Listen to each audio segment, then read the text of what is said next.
The law enforcement community coming together today to honor the Maine game warden pilot who was killed in yesterday's plane crash in Avon.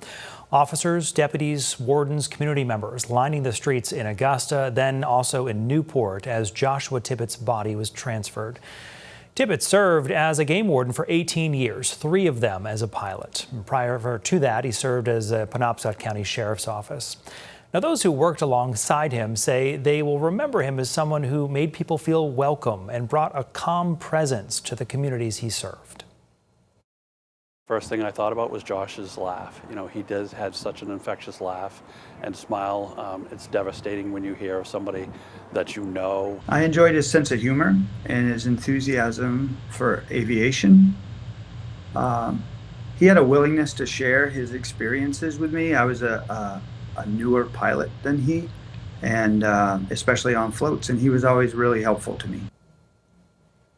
Tibbets was 50 years old. This afternoon, we are learning more about the investigation into that plane crash now. News Center Maine's Alex Haskell joining us live from Avon tonight near the site of that crash. Alex. Hi, Brian. We are along Jackson Mountain Road, and wardens tell us the crash site of the plane is a ways behind us here. But this is as close as we can get because there is a gate here preventing us from getting any closer. Now, we have heard from a spokesperson from the Maine Department of Inland Fisheries and Wildlife. They tell us that the Federal Aviation Administration and National Transportation Safety Board are at the crash scene. In fact, the spokesperson says they helped the federal investigators get to the site. I've also been in touch with an NTSB spokesperson who says they are documenting the site and examining the airplane. As part of the investigation, he says they will be looking into information such as recordings of any air traffic control communications, witness statements, maintenance records of the plane, plus a 72-hour review of Joshua Tibbets to identify any factors that may have impaired his ability to safely operate the plane. Today, we did catch up with one woman who says she saw the plane right before it crashed. She said the way it was flying looked unusual.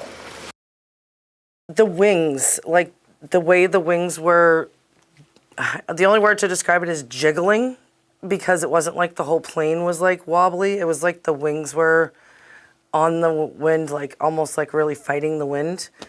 So I couldn't really tell if he was, like I said, I thought maybe he was just trying to find his flow through the wind over the trees and everything. So a spokesperson with the NTSB tells us that a report is expected to come out within 30 days.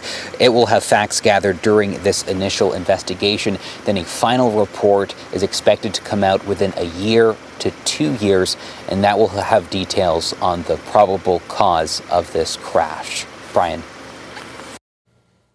Alex Haskell live for us in Avon tonight near that crash site.